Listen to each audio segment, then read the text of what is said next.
قال لك السيستم واقع. يعني ايه؟ والله العظيم يعني ايه؟ وقع اتزحلق؟ بقالي سنة عايز اخد ورقة. وبعدين قال لك انزل الاستاذ ياسر. حاضر، نزلنا الاستاذ ياسر. فين يا جماعة الاستاذ ياسر؟ لا والله يا استاذ، اصل الاستاذ ياسر عنده الدورة.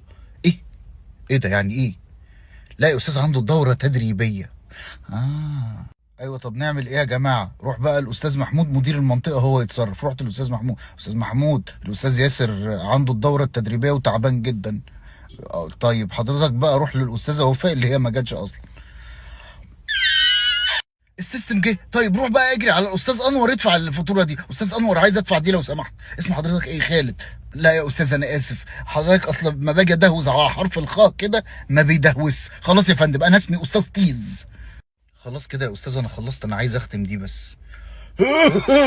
هات يا سماح الختم من جنبك. سماح؟ يوه ده الختم مش موجود، اصل حد مش عارفين مين اللي خده. يا استاذ محمود مش لاقيين الختم تحت، هنعمل ايه؟